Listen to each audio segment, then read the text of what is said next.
The August heat in Comfort, Texas was the kind that didn't ask permission. It pressed down on everything: the dry grass, the cedar posts, the rusted tin roof of the old barn, with the full authority of a sun that had been doing this for centuries and intended to keep at it. By 2 in the afternoon, even the cattle had stopped pretending they were going to move. They stood in the thin shade of the live oaks along the creek bed, their tails swinging in slow, defeated arcs, waiting for something to change. Walter Calloway sat on the porch of the house he had built with his own hands in 1974, in the same ladder-back chair he had been sitting in for the better part of 30 years. The wood of the chair was dark with use, the seat worn smooth in the exact shape of a man who had spent a lifetime earning the right to sit still. His hands rested on his knees, large hands, the knuckles swollen with arthritis, the skin mapped with the kind of lines that don't come from age alone but from decades of rope, fence wire, and weather. A glass of sweet tea sat on the small table beside him, sweating steadily onto the old wood, leaving a ring that joined a dozen others just like it. He was listening to the radio. The small transistor radio on the windowsill behind him was tuned to KKYX out of San Antonio, and right now it was playing The Chair, and Walter Calloway had his eyes closed, not because he was sleeping, but because closing his eyes was the only way he could see clearly anymore. The macular degeneration had taken most of his central vision over the past 4 years, leaving him with only the blurry peripheral edges of the world, like a photograph left too long in the sun. He could make out shapes, he could see light and shadow, but faces were gone, landscapes were gone. The particular blue of a Texas sky that he had loved his entire life, that specific, impossible blue that existed nowhere else on Earth, was something he now had to remember rather than see. But he could hear perfectly, and right now what he heard was George Strait, and that was enough. Ruth, he said quietly to no one. His wife had been gone for 3 years. Ruth Ann Calloway, née Patterson, who had grown up in Fredericksburg and had the laugh of a woman who found the world genuinely funny, who made biscuits from memory and never wrote down a recipe because she always said the recipe was in her hands and her hands knew what to do. She had died on a Tuesday in October of a stroke that took her between one breath and the next. In this same house, in the bedroom at the end of the hall, where they had slept side by side for 46 years. Walter had been in the barn when it happened. By the time he came back to the house, she was already gone. He still talked to her, not because he believed she was listening exactly, more because the silence of not talking to her was heavier than the silence of talking to someone who wasn't there. "George is on," he said. "You always said he sounded like he meant it. I think that's right. He sounds like he means it." The song ended, and the radio moved on to something else, and Walter opened his eyes, or rather, opened them in the way he did now, which was really just adjusting to the blurred watercolor of the world rather than the darkness behind his lids. He reached for his tea and drank slowly, feeling the cold move down through him, and he looked out at the land. The Calloway Ranch ran to about 800 acres now, down from the 1,200 it had been when Walter was in his prime. He had sold the eastern parcels to a neighbor 15 years ago to pay off a debt that had nothing to do with the land, everything to do with a bad year and a series of decisions he still second-guessed on quiet nights. What remained was still significant: the main house, the barn complex, 3 pastures, the creek, and the old arena where Walter had trained horses for 4 decades. But it was quieter now. The horses that remained were older, mostly retired. The ranch hands who had once filled the bunkhouse were down to one, a man named Darnell Briggs, 62 years old, who had been working the Calloway place since he was 19, and who treated the land with the same quiet reverence Walter did. Darnell appeared now from the direction of the barn, walking with the unhurried gait of a man who had learned long ago that there was no point in hurrying in this heat. He was wearing a faded denim shirt with the sleeves rolled to the elbows and a hat that had seen better decades. "Water pump on the south tank's giving trouble again," Darnell said, climbing the 2 porch steps and leaning against the post. I got it running, but it's not going to hold. Call Ray Hendricks, Walter said. Tell him I need the same pump he put in the north tank. That one's held up fine. Yes, sir. Darnell didn't move immediately. He stood looking out at the pasture with the expression of a man who had something else on his mind. You eat anything today? I had breakfast. That was 8 hours ago. I'm aware of what time it is, Darnell. Reed's coming tonight, Darnell said. Thought you knew. Walter was quiet for a moment. I knew. He called the house line this morning. Said he'd be here by 6. I heard you the first time. Darnell nodded once in the way of a man who understood that the conversation was over and went back down the steps toward the barn. Walter listened to his footsteps fade and then picked up his tea again and held it without drinking. Reed, his grandson, was 29 years old and ran a company with 400 employees and annual revenues that Walter could not have conceived of when he first started breeding quarter horses in this same county in 1969. Reed Calloway was the son of Walter's son, Dennis, who had taken the modest regional rodeo business. Walter built in the 1980s and expanded it significantly before dying of a heart attack at 53, the Calloway heart, the doctors said, as if the family carried a flaw in the architecture of their love, and leaving the whole operation to a 24-year-old who had grown up watching his grandfather fix fences and his father read spreadsheets and had somehow absorbed both. Calloway Rodeo Enterprises now managed 12 major rodeo events across 6 states, owned a horse breeding operation in 3 locations, and had recently partnered with a sports management firm in Dallas to expand into what Reed called experiential Western entertainment, which Walter understood to mean something between a rodeo and a theme park, and which he understood even less than he pretended to. Reed was good at what he did. Walter didn't doubt that. The company was healthy, the reputation was solid, and the Calloway name still meant something in every arena, from Fort Worth to Reno.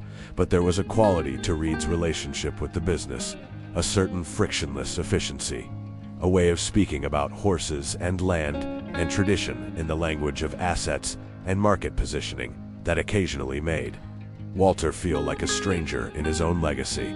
He didn't say this to Reed. There didn't seem to be a productive way to say it. He's a good boy, Walter said to the empty air beside him, which was where Ruth used to sit. He just forgot some things. Or maybe he never knew them. That might be our fault. The radio moved to a commercial for a feed store in Kerrville, and Walter stood slowly, working through the protest of his knees, and went inside to find something to eat before his grandson arrived. 230 miles to the southeast, in a tour bus parked behind the AT&T Center in San Antonio, George Strait was sitting with his boots off and a cup of coffee going cold on the table in front of him, listening to his road manager, Phil Donahue, explain a scheduling problem. The Groon Hall date got pushed, Phil said, not looking up from his phone. They've got a conflict with a private event.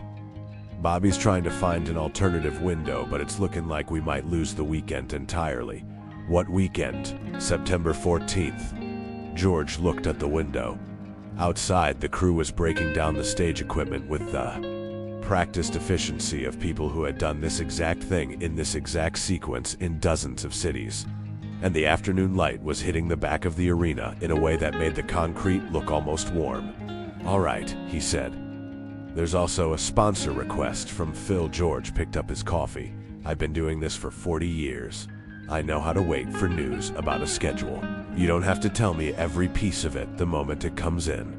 Phil looked up then, and the expression on his face was the particular combination of amusement and mild exasperation that comes from working closely with someone for many years.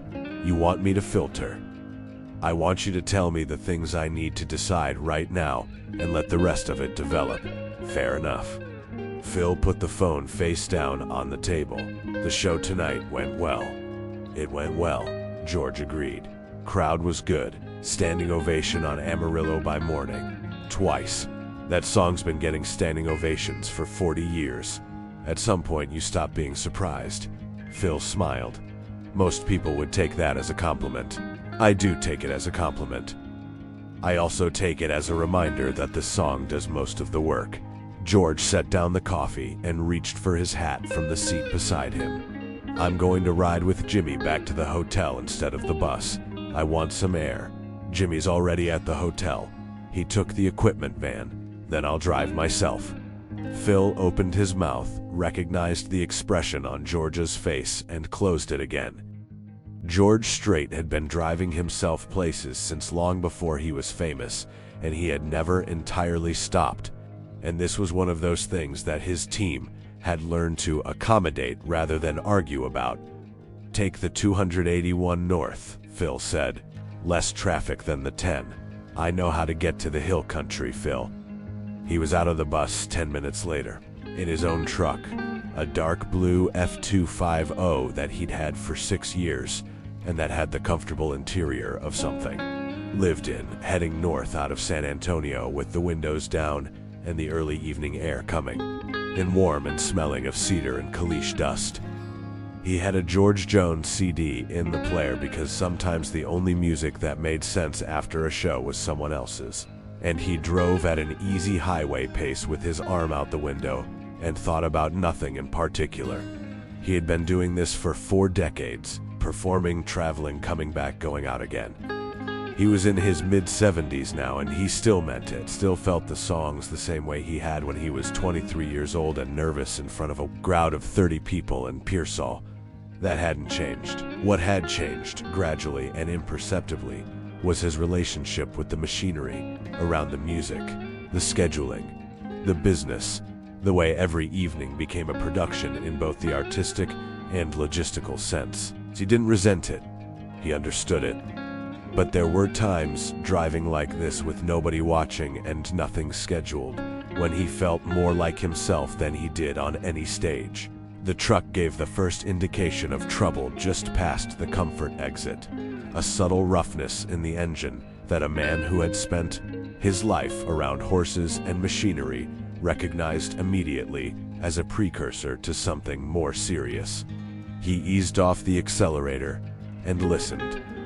The roughness became a stutter, and then the temperature gauge started climbing, and George steered onto the shoulder of the highway with the calm of someone who had handled worse problems than a hot engine on a warm Texas evening. He got out and lifted the hood, and knew within 30 seconds that he wasn't going to be driving this truck anywhere in the next several hours. The coolant reservoir was empty. He hadn't checked it, which was an oversight he would give himself some grief about later. And the engine had been running hot long enough to be a real problem. He called Phil, got voicemail, left a message, then called his driver, then stood beside the truck in the August heat and looked around. He was on the shoulder of US 87, about a quarter mile from a gate that opened onto a gravel road that led to a ranch. A mailbox at the gate, said Calloway in black letters on a silver panel. The property was visible from the road. The main house set back several hundred yards, a barn complex to the right, a horse pasture running along the fence line. Everything about it had the settled, well-earned look of land that had been worked for a long time by people who knew what they were doing. George walked to the gate. Walter was back on the porch with a plate of crackers and cheddar cheese that Darnell had assembled with pointed patience and left on the kitchen counter. When he heard the sound of footsteps on the graveled drive, he turned toward the sound, the peripheral vision catching movement, a shape, a figure walking from the direction of the main gate, and sat up straighter. "Darnell?" he called. Still in the barn, Darnell's voice came back from the distance. The footsteps reached the yard gate and stopped. "Evening," said a voice. "Sorry to bother you. My truck broke down out on 87. Engine overheated. I'm waiting on someone to come out, but I was wondering if I could trouble you for some water." Walter studied the shape on the other side of the yard fence. Male, tall, wearing a hat. That was about all he could make out at this distance. "Come on in," he said. "Gate's not latched." The man opened the gate and came across the yard, and as he got closer, Walter could see, in the impressionist way he saw things now, the dark shirt, the jeans, the particular way this person carried himself, which was the way of someone comfortable in their own skin, not overly concerned with how he appeared. "Appreciated," the man said. He stopped at the foot of the porch steps. "Hot one today." "Every day's a hot one in August," Walter said. "Go ahead and come up. Water's in the kitchen. Help yourself. Door's open." "I don't want to intrude. You already asked for water." "Intrusion's past. Go get it." There was a brief pause, and then the sound of boots on porch steps and the screen door opening and closing. Walter heard the tap running in the kitchen, and then the screen door again, and the man came back out with a glass and stood at the top of the steps drinking. "Nice property," the man said. "Callaway Place. Been here since 1969. Quarter horses used to be mostly retired stock now." Walter tilted his head slightly. "You know horses?" "Some. I grew up around them." "Where from?" "South Texas originally, Pati area." Walter was quiet for a moment, his head still tilted in the way he'd developed since his vision started failing, compensating with sound and instinct for what his eyes could no longer deliver. There was something familiar in this man's voice. Not the kind of familiar that comes from having met someone, but a deeper kind of familiar, the kind that lives in memory and association, in years of radio stations and car speakers and living room evenings. "What's your name?" Walter asked. A beat of silence. "George." Walter said nothing for a long moment. The radio was still on inside, barely audible through the screen door. The evening light was moving into the golden register, the shadows going long across the pasture. "George Strait," Walter said. The man on the steps was quiet for just a moment, not the quiet of denial, but the quiet of someone deciding whether to be surprised that he'd been recognized or to simply accept it. "Yes, sir," he said. Walter Callaway sat with that for a moment. Then he said, "Ruth would have lost her mind." George stayed on the porch longer than either of them expected. "It began practically enough," Phil called back within 20 minutes, confirmed that a tow service was route from Kerrville. "Estimate about 90 minutes, and George relayed this information, and then, instead of going back to wait by the truck, found himself settling into the other chair on Walter Callaway's porch, as naturally as if he'd been invited to stay for supper. Walter brought the conversation there. He did it without urgency or performance, in the way of old men who have learned that time spent talking to an interesting person is never wasted time. He asked about the drive from San Antonio, about the route George had taken, whether the show had gone well. He asked these questions without the compressed, slightly breathless quality of a fan asking for facts about a favorite artist. He asked them the way a man asks about another man's workday. George answered honestly, which he found he was doing more readily than usual. There was something about the porch, and the evening, and the particular quality of Walter's attention that made performance feel unnecessary. "You were in San Antonio?" Walter said. "A T&T center. Last night of a short run." "How many shows in this run?" 4. "Houston, Austin, Dallas, San Antonio." 4 shows in how many days?" 8. "That's not a bad pace." "I'm not 20 anymore," George said. "But I'm not ready to stop." Walter reached for his tea. "My father played guitar. Not professionally, he just played at home, at church, at neighbors' places. He played until he was 81 years old. His hands couldn't do what they used to do, but he still played." He paused. He said stopping would be like deciding to stop breathing. The music was already inside him. Stopping would just mean it had nowhere to go.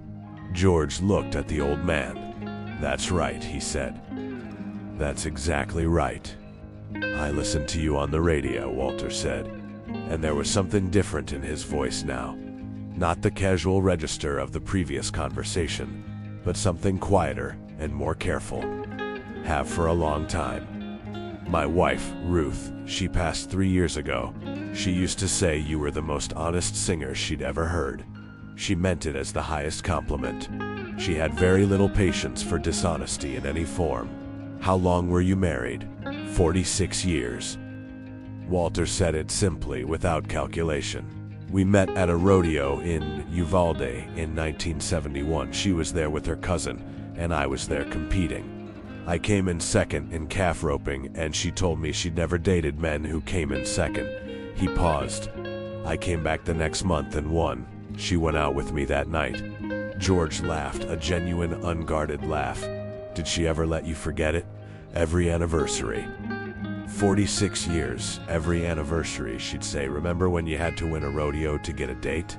And I'd say, best motivation I ever had. Walter was quiet for a moment, smiling at something in the middle distance that he could no longer see clearly. She was funny. People don't always think of that first. They think of her as the serious one, the practical one, the one who kept the books. And all of that was true. But she was also genuinely funny. She could make me laugh at myself when I didn't want to.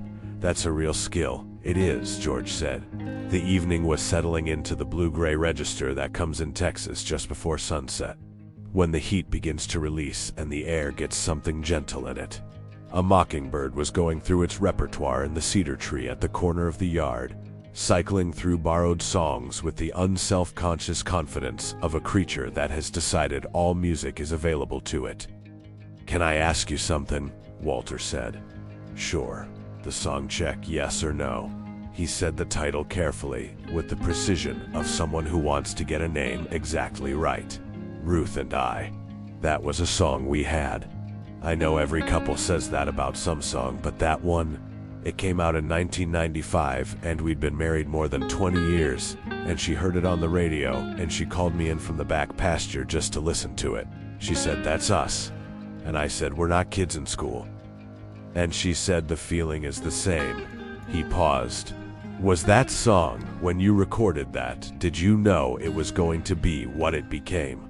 Did you know it was that kind of song?" George was quiet for a moment. "I knew it was a good song," he said. "I knew what it was about, that particular kind of love, where it's simple and certain, and you knew it from the beginning. But you don't always know what a song is going to mean to people until it meets them. The song goes out and then it belongs to whoever it reaches." He looked at Walter. "It sounds like it reached you and your wife pretty well." 46 years, Walter said again, as if the number contained the whole answer. They sat with the quiet for a while. The mockingbird continued its concert. Somewhere behind the barn, Darnell was doing something that involved a rhythmic metallic sound, probably working on the pump he'd mentioned, making use of the last light. "I have to ask," Walter said, with the small smile of a man who knows he's about to say something potentially embarrassing, "because if I don't ask, my wife would be furious with me, wherever she is. Would you, I know it's an imposition and you've already been kind enough just talking to an old man on his porch, but would you play something? I've never heard you play in person. I've heard you on the radio my whole life, and on CDs and cassettes before that, but never in person. My eyes aren't much use anymore, but I can still hear everything." He said the last part without self-pity, just as fact, and the directness of it, the absence of any bid for sympathy, was somehow more moving than any elaboration would have been. George looked at him for a long moment. Then he stood up from the chair. "My guitar's in the truck," he said. "I'll go get it." He came back with an acoustic, not a stage guitar, but the kind of worn, dark wood instrument that travels in a soft case and has been played in more private moments than public ones. He came back up the porch steps and settled back into the chair and set the guitar in his lap and didn't make any announcement about what he was going to play. He just started playing. He played Troubadour first, which was perhaps appropriate, a song about a man who has been playing music his whole life and expects to be doing it at the end. A song about the persistence of love, and the road and the self. He played it at the pace of a man sitting on a porch, not the pace of a performance, and the difference was significant. Without the amplification and the lights and the crowd, the song had a different weight to it, something more intimate and slightly more fragile, like hearing a familiar voice in a quiet room instead of across a distance. Walter sat completely still. His hands were folded in his lap and his head was slightly tilted in the way he always tilted it now. And his eyes were closed and his face had the particular quality of concentrated attention, not the frozen, polite attention of a person listening to be seen listening, but the real thing, the total absorption of a man for whom sound is now the primary sense. George watched him from the corner of his eye and kept playing. He went into The Breath You Take Next, which he had not planned. It simply arrived as the right song for this particular evening on this particular porch with this particular man who had just spent 20 minutes telling him about 46 years of marriage. The song is about what you miss when you're focused on the destination rather than the road, and playing it here for an old man sitting in the gathered quiet of a life that had already traveled most of its distance felt true in a way that playing it on a stage in an arena for all the genuine emotion of those performances did not quite reach. Walter's jaw was set hard. His eyes remained closed. He was not crying, but he was in the territory adjacent to it, the place where feeling is too large for expression, and so it just stays inside, pressing. When that song ended, George sat quietly for a moment, and then, because he could not play it, because the evening, and the man, and the story of the woman who had died in that house, and the life built on this land all pointed toward it, he began the opening bars of Check Yes or No. Walter made a sound that was not quite a word, a brief, involuntary sound that a man makes when something reaches him before he has time to prepare for it. And then he was still again, his hands tightening slightly on his own knees, his head bowed a little. George sang it quietly, without the full voice he used on a stage. He sang it like a private thing. The mockingbird in the cedar tree had gone quiet. Darnell Briggs had come around the corner of the barn at some point during the second song, having heard the guitar, and come to see what was happening, and he stood now at the edge of the yard, far enough to not intrude, his hat in his hands, listening. And at the far end of the gravel driveway, just inside the main gate, a dark gray Range Rover had pulled in silently and stopped. The driver had killed the engine. He had been sitting there, exactly how long he couldn't have said, with his hand still on the gear shift and his window down, and an expression on his face that he would not have known how to explain to anyone who asked. Reed Calloway was 29 years old and had a flight to Denver the following morning and a board meeting in the afternoon, and he had told himself all the way from Austin that this visit would be quick, check in on his grandfather, make sure the ranch wasn't falling into disrepair faster than Darnell could manage, have a brief conversation about the financial arrangement for the property maintenance, and be back on the road by 9. He had not expected to pull up to his grandfather's house and find George Strait sitting on the porch playing Check Yes or No to the old man in the fading evening light. He sat very still and listened to the end of the song. Reed did not announce his arrival immediately. He sat in the Range Rover for the full length of the song, and then for the 30 or 40 seconds of silence that followed it, the kind of silence that isn't empty but is, in fact, the fullest kind. And then he opened the door quietly and got out and stood by the vehicle, uncertain for the first time in a long time about what to do next. He was, by any external measurement, a confident young man. The confidence had been earned rather than assumed. 5 years of rebuilding a company that had been profitable but structurally fragile when his father died, of making difficult decisions about personnel and operations and capital allocation, of representing the Calloway name in boardrooms and arenas and sponsor meetings while simultaneously learning, on the fly, the difference between his father's instincts and his own. He had made mistakes, corrected most of them, and arrived at 29 with the composed, forward-facing manner of someone who had decided that uncertainty was best handled through preparation and momentum. Standing in his grandfather's driveway in the August dusk, listening to a guitar fall quiet on the porch, he felt none of that composure. He recognized the song. He recognized it because his grandmother had played it in this house, not George Strait's version, but her own version, which consisted of humming it while she worked in the kitchen, a low, contented sound that had been the background music of Reed's childhood visits to this ranch. Ruth Calloway had been a woman of tremendous practical force and very little sentimentality, which meant that the sentimentality she did allow herself carried particular weight. Check Yes or No was one of the few songs she would admit, with something close to defiance, that she loved without reservation. And now here it was, played by the man who recorded it, on his grandfather's porch 3 years after Ruth Calloway died. Reed pressed his palm flat against the side of the Range Rover and took a slow breath. He walked toward the porch.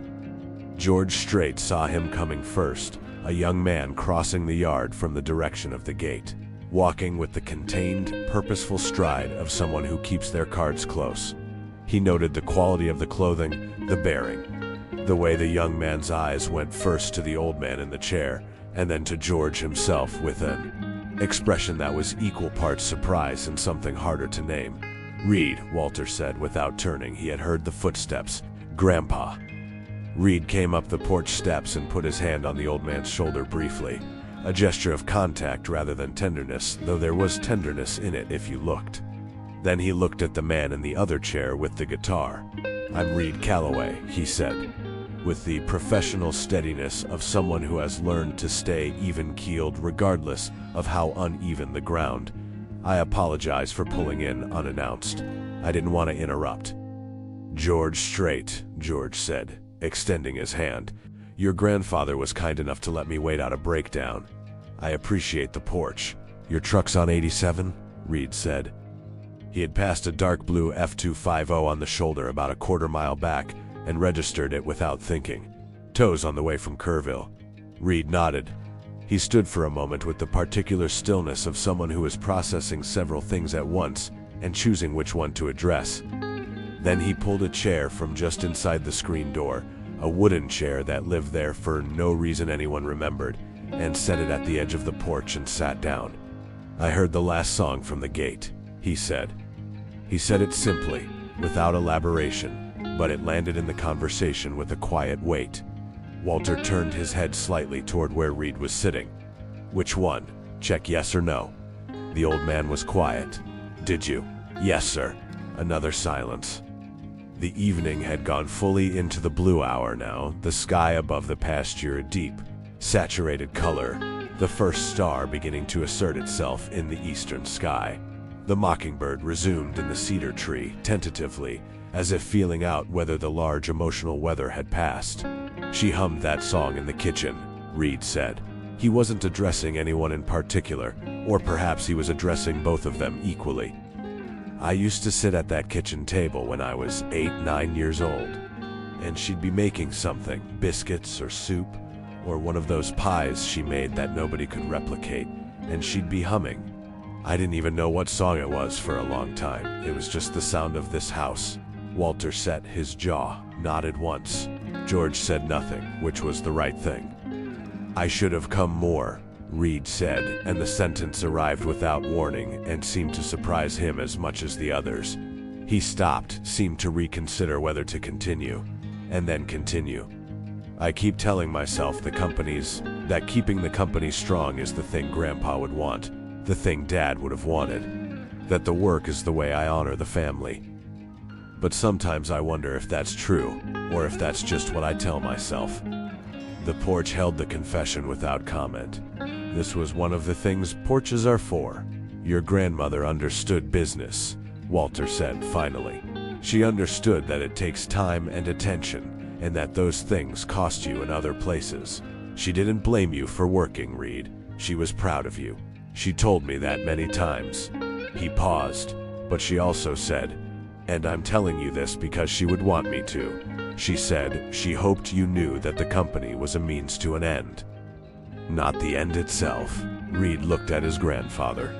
In the low light, with the failing quality of the evening, Walter Calloway looked older than Reed sometimes allowed himself to register, the way the mind edits the people we love, preserving some earlier version of them and refusing to fully update. The hands on the armrests, the careful angle of the head, the eyes that didn't track quite right anymore. "What's the end?" Reed asked. "This," Walter said, gesturing at the porch. "The yard, the evening, the company. The entire simple, complicated scene of a man on a porch at the end of a life. People. Being somewhere because you want to be there with someone.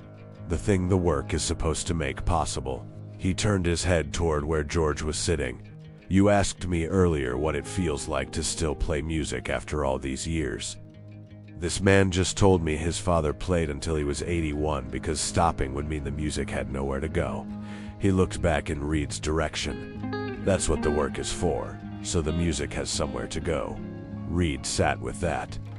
Somewhere in the barn complex, Darnell had turned on the exterior lights, and the yellow light lay across the yard in long rectangles. A nighthawk went over, its distinctive call descending in a clean arc. George picked up the guitar again. "I've got a little time before the tow truck," he said, and there was something in his voice that was deliberate and quiet. "You mind if I play a little more?" "I'd consider it a privilege," Walter said. George began to play, and this time it was something slower, the opening of You Look So Good in Love, which is a song that is technically a love song about seeing someone with someone else, but which on this particular porch, on this particular evening, worked as something more generous, a song about recognizing beauty and love where it exists, even when it's not yours. Reed Calloway sat in his chair at the edge of the porch and watched his grandfather listen and felt something shift in him. Not dramatically, not in the way things shift in movies, but in the real way, the slow interior way, like groundwater moving through limestone. Something released, something recalibrated. He took out his phone, not to make a call, but because he was suddenly aware that he had 12 messages and 3 scheduling reminders, and a calendar notification for tomorrow's pre-board prep call. And he looked at all of it for a moment, and then he put the phone in his jacket pocket, screen down. The music continued. The star count above the pasture was climbing. The tow truck from Kerrville arrived at just past 8 o'clock, a flatbed with Murphy's. Service written on the door in white letters, driven by a heavy-set man named Dale, who moved with the unflappable efficiency of someone for whom a broken-down F250 on the side of a highway represents a perfectly normal end to a working day.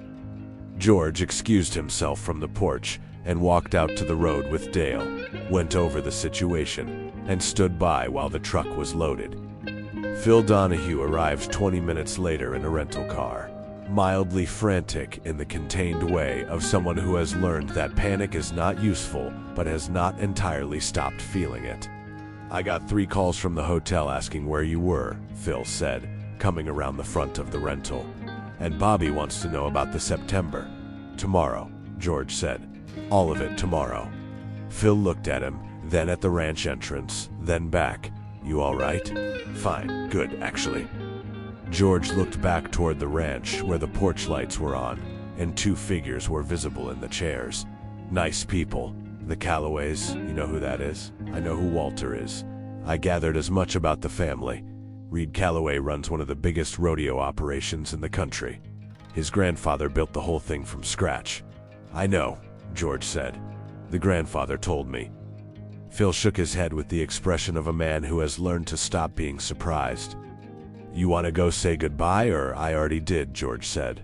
Which was not quite true. He had said he'd be in touch, and Walter had said he appreciated the visit, and Reed had shaken his hand with both hands, which is not a thing young businessmen usually do, and the handshake had said more than any words available. He got into the rental car, and Phil drove them back towards San Antonio, and George sat with his arm on the window and the warm night air coming in and thought about a man sitting in a chair on a porch, listening. Back on the porch, Walter and Reed sat in the quiet that follows something significant. "Did you know he was coming?" Reed asked. "Did someone? His truck broke down," Walter said. "He asked for water. I told him to help himself." Reed absorbed this, just like that. Just like that. A pause. Then Reed said, "How long has it been since you had someone play guitar on this porch?" Walter thought about it. "Your father used to play. Not well, but enthusiastically. Before he got too busy. He was quiet. Before you were born." Reed turned his head toward the pasture. "I didn't know that," There's a lot you don't know about your father. You were too young for most of it, and then he was gone." Walter's voice was even, not accusing. He was a different person before the company became what it became. The company changed him. He didn't regret it. He loved what he built, but it changed him. He used to ride horses just for the pleasure of it. He used to go fishing with Darnell and come back sunburned and useless and happy. A beat. He stopped doing those things when the business got serious. He told me once that he'd get back to them when things settled down. Things didn't settle down. The sentence landed without dramatics, just as the statement of a real thing. "I do that too," Reed said. "Tell myself I'll get back to things. I know you do. The company's fine, Reed. You've done well." "I'm not criticizing the company." Walter turned toward his grandson. "I'm saying that the things you keep postponing will not wait forever. That's all. I'm not lecturing you. I'm telling you what I know because I am 79 years old, and I have watched more than one man lose track of what the work was for."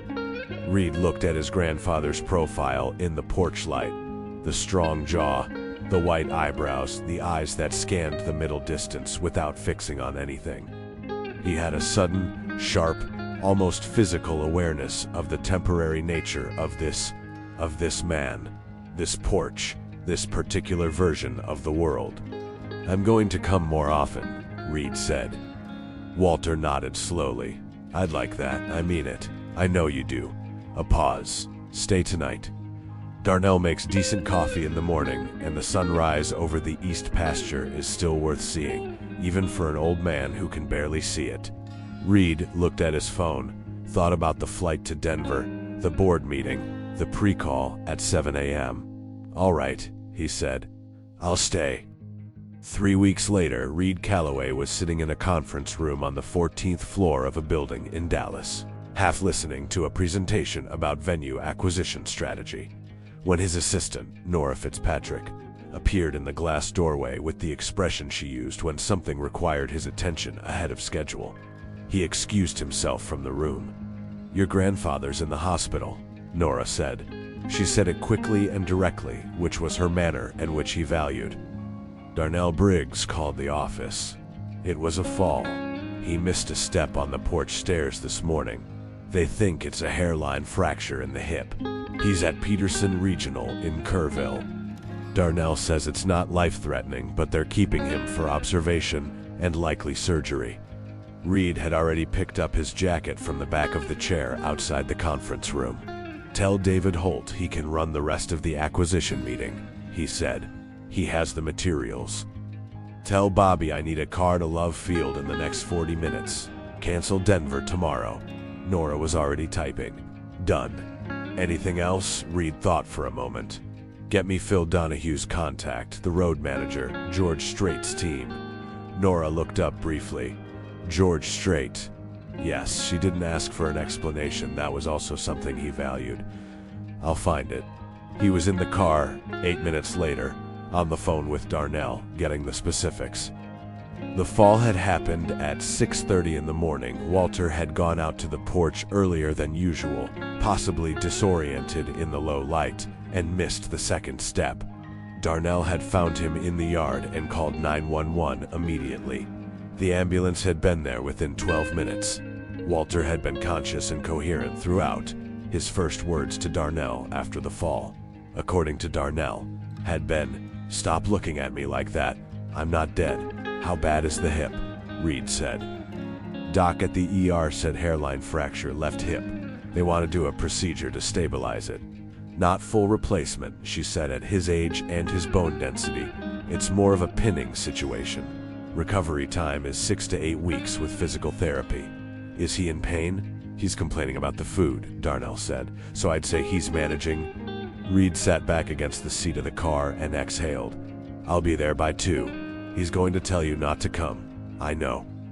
He's going to say it wasn't necessary and that you have things to do. I know, Darnell just wanted to prepare you. Tell him I'm already on the way and it's not a discussion." A pause on the line, and then Darnell said, with the dry warmth of a man who has worked for the same family for 40 years, "That'll either make him madder or make him feel better, possibly both." Walter Calloway was in a room at the end of a corridor in the orthopedic wing of Peterson Regional Medical Center when Reed arrived, lying in a hospital bed with the particular dignity of a man who refuses to be diminished by a hospital bed, wearing a gown that he had already managed to partially replace with his own flannel shirt, which Darnell had brought from the ranch. "I told Darnell not to call anyone," was the first thing he said when Reed came through the door. "He called me," Reed said, "because I'm family and he has good judgment. I missed a step, I know. I'm not an invalid." "Nobody said you were." Reed pulled the visitor chair close and sat down. "How's the pain?" "Manageable." Walter's jaw was set in the way it got set when he was controlling something. "They want to do surgery tomorrow morning. A pining." I told them I needed to think about it. "There's nothing to think about. The fracture needs to be stabilized." "I know what it needs. Then why are you thinking about it?" Walter was quiet for a moment. "Because I'm 79 years old and I want to make my own decisions about my own body." "That is absolutely your right," Reed said. "And I support the surgery completely, which I'm saying is information rather than pressure." The corner of Walter's mouth moved slightly. "You sound like a lawyer." "I went to business school." "Approximately the same thing." Walter's expression shifted, the controlled frustration giving way to something warmer. Grudging, the look of a man who is glad someone showed up even if he won't say so. "You didn't need to fly down here. I was in Dallas. It's 40 minutes. You had a board meeting. David Holt is running it. He's perfectly capable." "Is he the one with the glasses and the yellow ties?" "Yes, your father hired him." "Dad had good tastes in people." Reed leaned forward, his forearms on his knees. "Grandpa, I'm going to stay for a few days. Don't argue with me about it. We'll get through the surgery and the first part of recovery, and then I'll talk to Darnell about what the next few weeks look like in terms of support." Walter looked toward the window of the hospital room, which gave onto a parking lot and beyond it a slice of the hill country skyline. He was quiet for long enough that Reed thought he might not respond. "3 weeks ago," Walter said finally, "I was sitting on my own porch listening to George Strait play guitar. Now I'm in a hospital bed discussing my hip surgery. That's quite a 3 weeks." "The body has its own schedule," Walter said, not bitterly, just observationally. "You can work every day of your life and take care of yourself and still end up on the ground because you missed a step in low light." He turned back toward Reed. "That's not a complaint. I've had 79 good years. A lot of them were very good. I just want you to understand when I tell you not to postpone the things that matter. I'm not being philosophical. I'm being practical." Reed looked at his grandfather. "I know," he said. "I'm starting to understand that." The surgery the following morning was brief and successful. The orthopedic surgeon, a composed woman named Dr. Kathleen Mercer, who had been operating in Kerrville for 22 years, came out of the procedure room to find Reed in the waiting area and told him with the brisk confidence of someone who does this well that everything had gone as expected, that Walter was in recovery, and that she anticipated a straightforward rehabilitation trajectory, assuming her patient cooperated with the physical therapy protocol. "He'll fight the physical therapy," Reed said. "Most of them do," Dr. Mercer said. "I'll leave that negotiation to you." Walter was groggy and irritable and deeply relieved, in the way of people who have been pretending not to be frightened and can now stop pretending. Reed sat with him through the afternoon, not talking much, mostly just being present, reading on his phone, answering emails in the low-key way of someone attending to necessary things without making them the point, being there in the room the way his grandfather had been there in his life, consistently and without drama. At one point, Walter said, from somewhere between sleep and waking, "Did you ever call that man?" "George. I've been trying to reach his team," Reed said. "Nora found a contact for his management. I left a message." "What kind of message?" "I told them who I was and that I wanted to speak with him if he was willing. I didn't explain why. I thought I should do that in person." Walter seemed to consider this. "What are you going to do?" "I'm not sure yet," Reed said.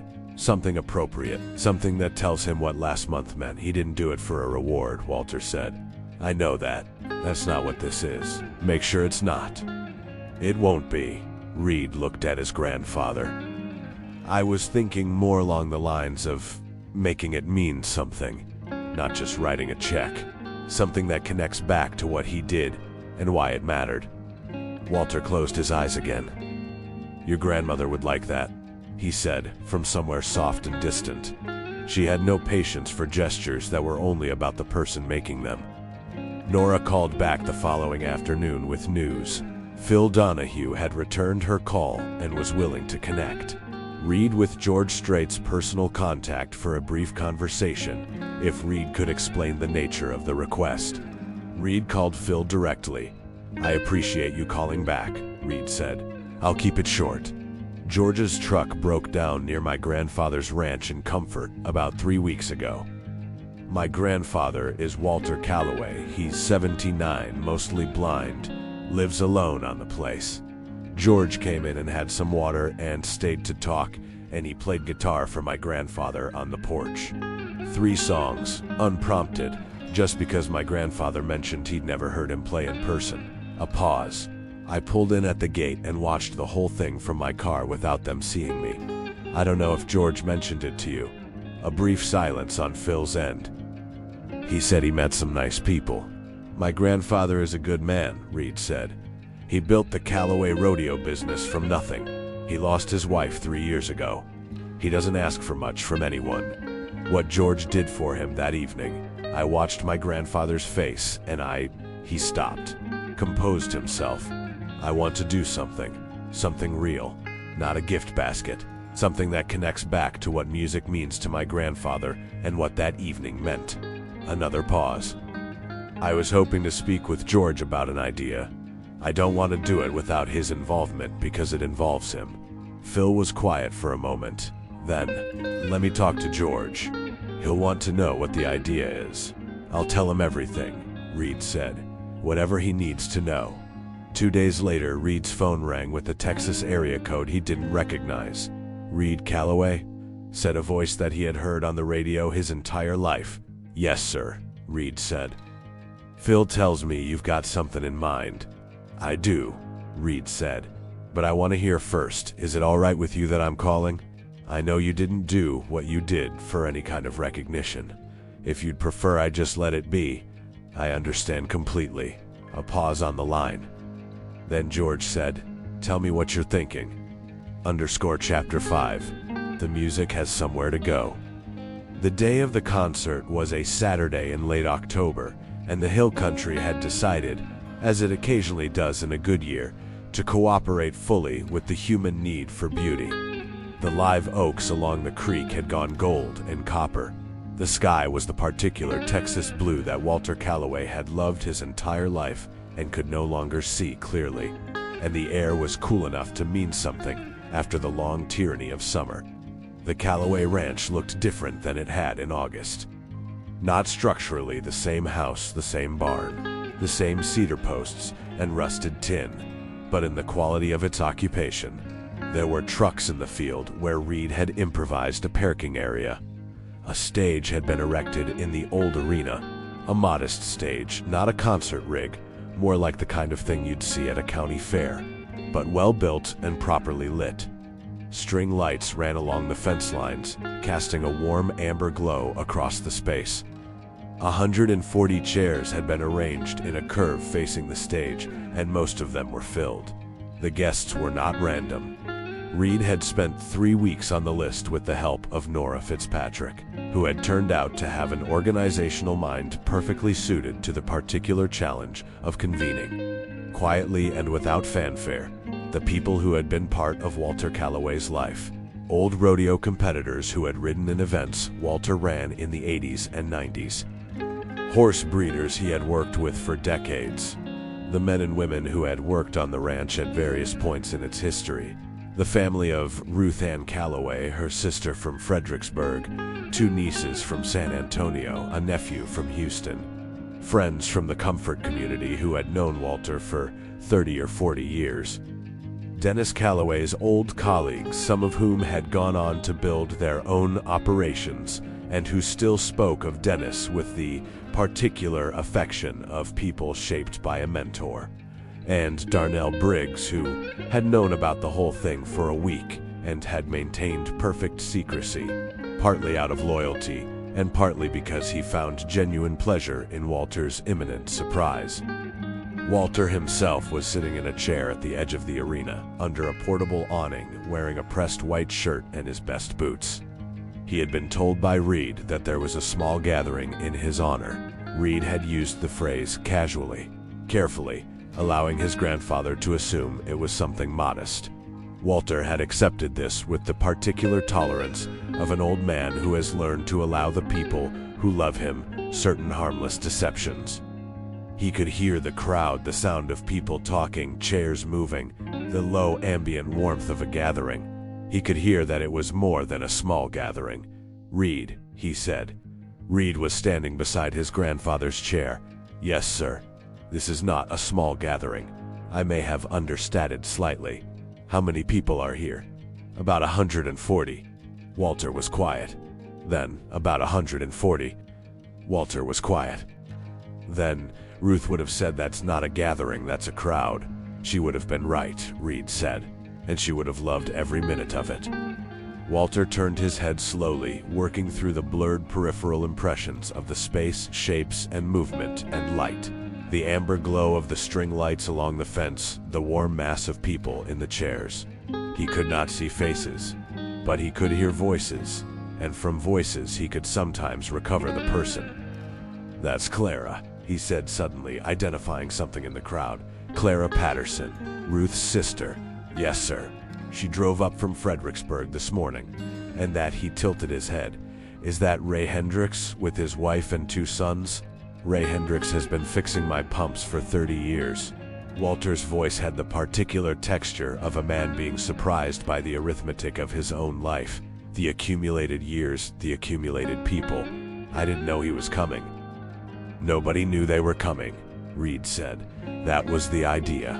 Darnell appeared from the direction of the barn, moving with more purpose than his usual unhurried pace, which meant something was about to happen.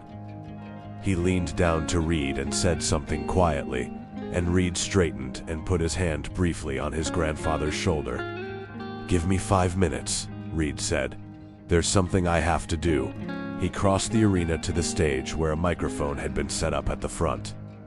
The crowd settled almost immediately, not because Reed called for quiet, but because his presence at the front of the space communicated that something was beginning. Reed Calloway was 29 years old and ran a company with 400 employees, and he had given presentations to investors and boards and industry groups, and he was comfortable with the formal machinery of public speech. But standing at this microphone in front of these particular people, he felt none of that professional fluency. He felt something more like the truth. "My grandfather doesn't know everything about tonight," he said, and the 140 people in the chairs were completely still. "He knows there are more of you here than I told him. He probably suspects there's more to it than I've let on. But that's okay, because Walter Calloway has spent 79 years being the person who shows up for other people, and he has never once organized a party in his own honor. And if I had asked his permission, he would have told me it was unnecessary and to save the money." A ripple of laughter, warm, recognizing, the laugh of people who know the man being described. "My grandfather built something real," Reed continued. "Not just the company, although the company is real and it mattered and it still matters. But the thing he built that I care most about is harder to put on a balance sheet. It's the way the people in this arena feel about him. It's the way I feel about him. It's the way my dad felt about him." He paused. "My dad died 5 years ago, and there is not a day that goes by that I don't think about what he would think of the decisions I'm making. But lately I've been thinking less about whether my decisions are right strategically, and more about whether they're right in the way my grandfather would mean, whether they're honest, whether they serve something beyond the next quarter, whether they're the kind of decisions a man can feel at the end of a long life." He looked at his grandfather across the arena, the old man sitting straight in his chair under the awning, his head tilted slightly. 8 weeks ago, George Strait's truck broke down on US 87, Reed said, and my grandfather gave him a glass of water. And George Strait sat on my grandfather's porch and played 3 songs, just 3 songs for one old man and his dogs in the evening air. And I pulled in at the gate and I watched the whole thing, and I didn't say anything because I was afraid if I moved or spoke it would end. He stopped. What I watched that evening changed something in me.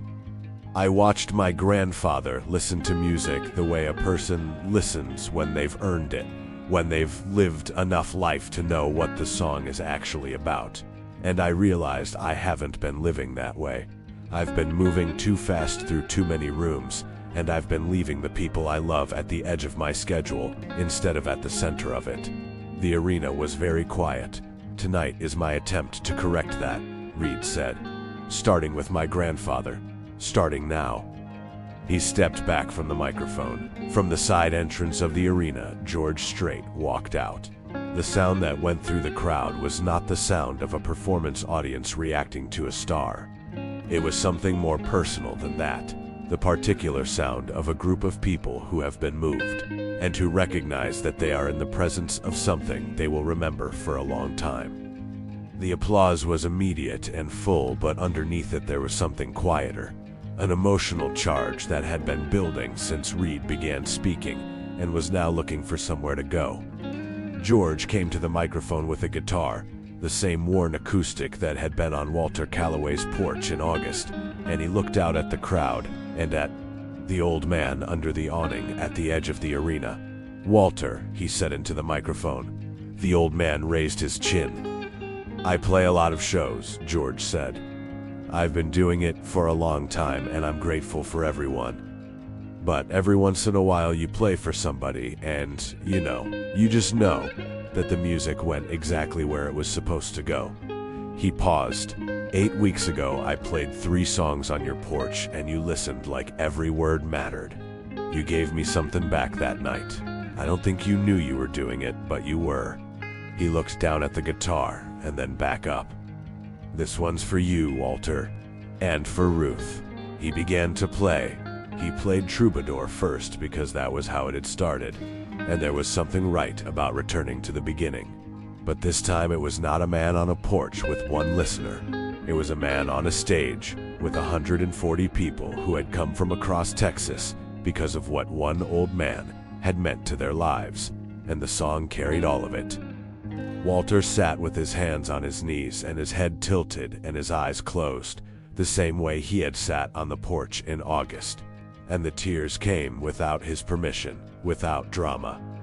The simple overflow of a man who has been holding a great deal for a long time and has been given a moment where it is safe to let some of it go. Clara Patterson, Ruth's sister, reached across the aisle and took the hand of one of Ruth's nieces.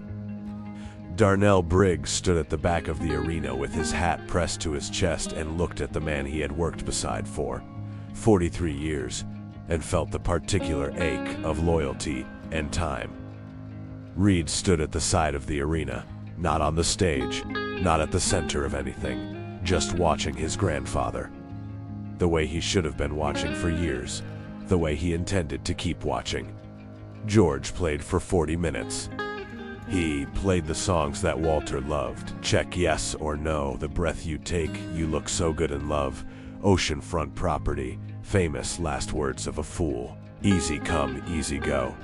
He played them with the full voice this time, not the quiet porch version, but with the respect for the intimacy of the space that kept it from becoming a concert and let it remain what it was, a gift, extended with deliberate care. Between songs he talked, not patter, not performance talk, but the real thing. He told the story of the August evening, briefly and simply without embellishment. He described coming through Walter's gate, and the glass of water, and the porch conversation, and the moment he understood who he was talking to, and then the moment Walter asked him to play. "I want to tell you something I've told very few people," George said, between the third and fourth song, his voice easy and direct in the quiet of the arena. I had a moment earlier this year where I was questioning things. Not in a dramatic way, just the normal kind of questioning that comes with a long career, where you wonder if what you're doing still means what it used to mean, or if it's become something else. I wasn't planning to stop. I wasn't falling apart. I was just questioning. He looked out at the crowd, and then I sat on an old man's porch in the hill country, and he told me about his wife, and about 46 years of marriage, and about listening to music on the radio, because it told the truth. And I played 3 songs for one person who had never heard me play in person and who listened with his whole self. He paused. I drove back to San Antonio that night knowing exactly why I started singing.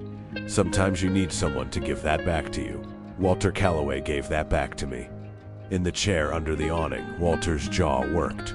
He said nothing. He had nothing to say. He sat with it the way he sat with most large things, steadily, accepting the full weight of it, letting it settle into him, where it would stay. After the music, there was food, a barbecue that Reed had arranged through a pitmaster from Comfort named Bobby Treadwell, who had set up behind the barn, and whose brisket and ribs had been working since 4 in the morning. Tables had been set up along the fence line, covered with the kind of spread that happens when a community decides to show up fully.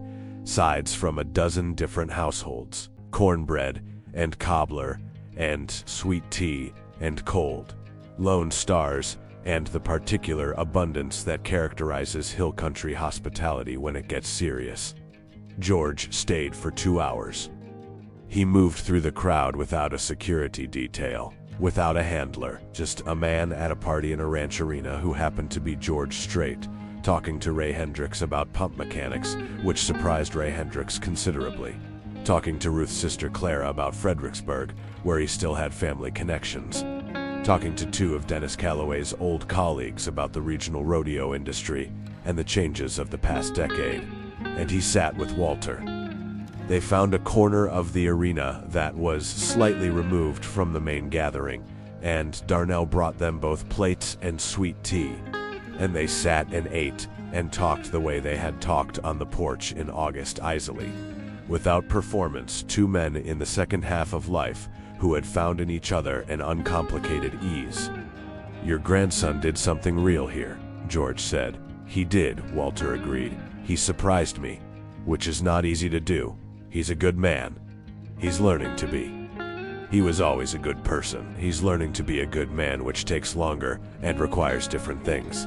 Walter ate carefully, managing the fork with the patient attention of someone who has adapted to reduced vision. His father was a good man, Dennis. He figured it out eventually. He figured it out too late, but he figured it out. "You're not too late," George said. "Reed." "No," Walter agreed. "Reed is right on time. That's what tonight is, I think, the moment he got on time." George nodded. He looked out at the arena, the string lights, the crowd and its various conversations. The sound of 140 people who had come because of one man's life and were now talking and laughing and eating in the way of people who are glad to be somewhere.